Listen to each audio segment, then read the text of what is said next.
اسلام جو ہے وہ غلامی کا تصور دیتا ہے۔ اسلام میں لوگوں کو غلام بنایا جاتا ہے، اسلام میں عورتوں کو باندیاں بنایا جاتا ہے، حالانکہ انسان کو آزاد ہونا چاہیے، غلامی کا کوئی اس میں تصور نہیں ہونا چاہیے، لیکن اسلام میں لوگوں کو قید کر دیا جاتا ہے اور طرح طرح کی تکالیف دی جاتی ہیں۔ میں پوچھنا یہاں پر یہ چاہتا ہوں، ایسی کنٹری ہمیں آج کل دکھا دی جائے کہ جہاں پر ان لوگوں کو دوسرے لوگوں سے خطرہ ہو اور ان کو وہ چھوڑ دیں۔ ایسا ہو ہی نہیں سکتا۔ اگر آپ اپنے دشمن کو آج چھوڑ دیں گے تو وہ کل آپ کی نسلوں کو، آپ کی اولادوں کو تباہ و برباد کر کر رکھ دے گا۔ ان کو قید کیا جائے، جس طرح جو ہے نا ہماری جیلیں ہیں جہاں پر قیدیوں کو بند کیا جاتا ہے، اگر اس طرح ان تمام لوگوں کو جو کہ ہزاروں کی تعداد میں ہوتے تھے قید و بند کر دیا جائے اور ان کو مشقت میں ڈال دیا جائے، تو ان کا کھانا پینا اور ان کے پہننے کا سارا خرچہ جو ہے وہ ریاست پر آتا ہے، جو کہ نہایت ہی مشکل ہوتا ہے اس کا ادا کرنا۔ وہ گورنر بنا، اور جب وہ گورنر بنا تو اس کے سر پر تاج رکھا گیا تو وہ رونے لگا، تو پوچھا گیا کہ آپ کیوں روتے ہیں؟ اس نے کہا ہماری ماں تو ہمیں یہ سمجھاتی تھی کہ محمود غزنوی بڑا ظالم ہے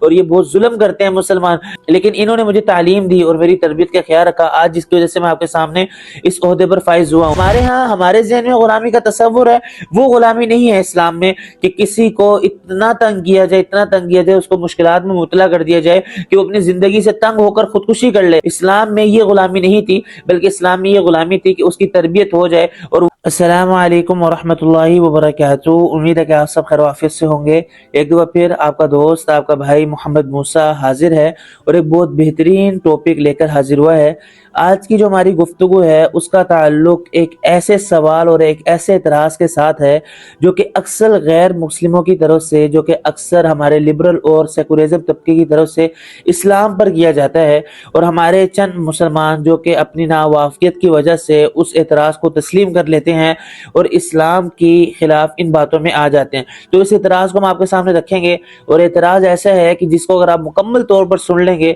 تو آپ کے علم میں بھی اضافہ ہوگا اور آپ آئندہ کبھی بھی ان جیسے لوگوں کی باتوں میں نہیں آئیں گے۔ اعتراض یہ ہے کہ اکثر لوگوں سے آپ نے سنا ہوگا کہ اسلام جو ہے وہ غلامی کا تصور دیتا ہے، اسلام میں لوگوں کو غلام بنایا جاتا ہے، اسلام میں عورتوں کو باندیاں بنایا جاتا ہے، حالانکہ انسان کو آزاد ہونا چاہیے، غلامی کا کوئی اس میں تصور نہیں ہونا چاہیے، لیکن اسلام میں لوگوں کو قید کر دیا جاتا ہے اور طرح طرح کی تکالیف دی جاتی ہیں۔ یہ تو ہماری ہیومن کے خلاف ہے، جو کہ ہماری نیچر کے خلاف ہے، یہ اکثر اعتراض کیا جاتا ہے۔ آج ہم اس کی ڈیٹیل میں جا کے بات کریں گے اور ساتھ ساتھ آپ کو یہ بھی بتائیں گے یہ اعتراض مسلمانوں کو دھوکہ دینے کے لیے کیا جاتا ہے، مسلمانوں کو نیگیٹو طور پر لوگوں کے سامنے پیش کرنے کے لیے کیا جاتا ہے، حالانکہ اس اعتراض کی کوئی حقیقت نہیں۔ دیکھیں، جب بھی اسلام پھیلا تو اسلام کے پھیلنے کے جو قانون تھے وہ 3 تھے۔ جب بھی مسلمان کسی دوسرے علاقے میں جاتے تو وہاں پہلے یہ بات کرتے کہ آپ اگر مسلمان ہو جائیں، اگر آپ اس ایمان لے آئیں تو آپ ہمارے بھائی ہیں، تو آپ اور ہم دونوں اکٹھے بھائی ہو جائیں گے،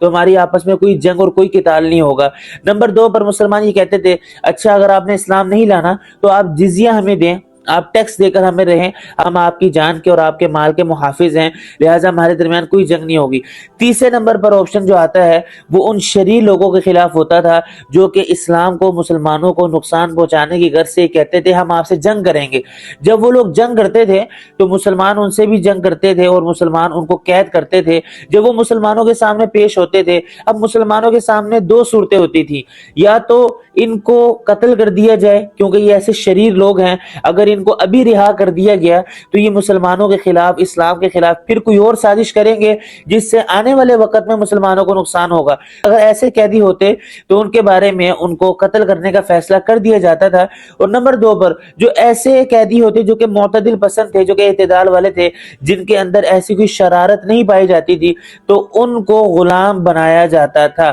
اب میں پوچھنا یہاں پر یہ چاہتا ہوں، ایسی کنٹری ہمیں آج کل دکھا دی جائے کہ جہاں پر ان لوگوں کو دوسرے لوگوں سے خطرہ ہو اور ان کو وہ چھوڑ دیں۔ ایسا ہو ہی نہیں سکتا۔ اگر آپ اپنے دشمن کو آج چھوڑ دیں گے تو وہ کل آپ کی نسلوں کو، آپ کی اولادوں کو تباہ و برباد کر کر رکھ دے گا، تو لہٰذا ان دشمنوں کو اس دھرتی سے ہٹا دیا جاتا تھا تاکہ آنے والے وقتوں میں کسی کو کوئی پریشانی نہ ہو۔ اب بات آتی ہے غلام بنانے کی اور قیدی بنانے کی۔ دیکھیں، اگر انسان کہیں دوسری جگہ پر جائے اور وہاں پر یہ صورت پیش آ جائے کہ کسی کو قید کرنا پڑ جائے، تو قید کرنے کی 2 صورتیں ہوتی تھیں، یا تو حکومت کے تحت ان کو قید کیا جائے، جس طرح جو ہے نا ہماری جیلیں ہیں جہاں پر قیدیوں کو بند کیا جاتا ہے، اگر اس طرح ان تمام لوگوں کو جو کہ ہزاروں کی تعداد میں ہوتے تھے قید و بند کر دیا جائے اور ان کو مشقت میں ڈال دیا جائے، تو ان کا کھانا پینا اور ان کے پہننے کا سارا خرچہ جو ہے وہ ریاست پر آتا ہے، جو کہ نہایت ہی مشکل ہوتا ہے اس کا ادا کرنا۔ اگر اس طرح کر لیا جاتا، 1000 2000 3000 قیدیوں کو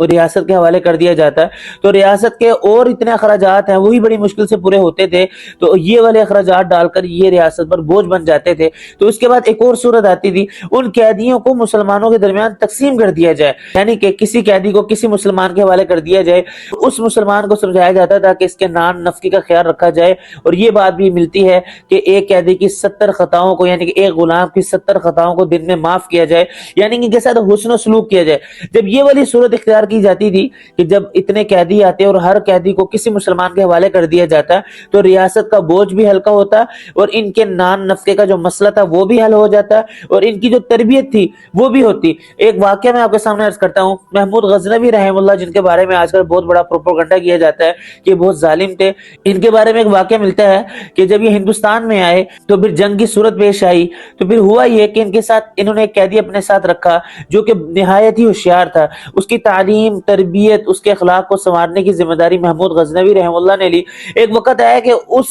وہ غلام جو کہ پہلے ہندو تھا اور پھر اس کو تربیت کی گئی، اس کو اتنا سمجھایا گیا پڑھایا گیا، اس کے بعد ایک جگہ کا وہ گورنر بنا، اور جب وہ گورنر بنا تو اس کے سر پر تاج رکھا گیا، تو وہ رونے لگا، تو پوچھا گیا کہ آپ کیوں روتے ہیں؟ اس نے کہا ہماری ماں تو ہمیں یہ سمجھاتی تھی کہ محمود غزنوی بڑا ظالم ہے اور یہ بہت ظلم کرتے ہیں مسلمان، لیکن انہوں نے مجھے تعلیم دی اور میری تربیت کا خیال رکھا، آج جس کی وجہ سے میں آپ کے سامنے اس عہدے پر فائز ہوا ہوں۔ تو معلوم ہوا یہ جو اسلام کا ایک طریقہ کار ہے یہ نہایت ہی صحیح اور اچھا طریقہ کار ہے۔ جو بندہ اس پر اعتراض کرتا ہے گویا کہ جو اسلام کے خلاف اس کے اندر جو بغض ہے وہ اس کو ظاہر کرتا ہے۔ تو ہمیں یہ بات سمجھ آنی چاہیے جناب کہ اسلام میں اگر غلام بنانے کا جو تصور ہے اس کا یہ مطلب نہیں ہے کہ غلاموں پر ظلم کیا جائے، بلکہ اصل مسئلہ تو یہ ہوتا ہے کہ ان کی تعلیم تربیت اخلاق کا خیال کیا جائے۔ اور بعض اوقات ایسے غلام بھی آئے جو کہ کسی بادشاہ کے رشتہ دار تھے، تو ان کو اسی منصب پر فائز کرنے کے لیے ان کو بھی بڑا عہدہ دیا گیا، ان کی بھی عزت کی گئی، نہ کہ ان کو غلام بنایا گیا۔ ہاں، جو ہمارے ہاں ہمارے ذہن میں غلامی کا تصور ہے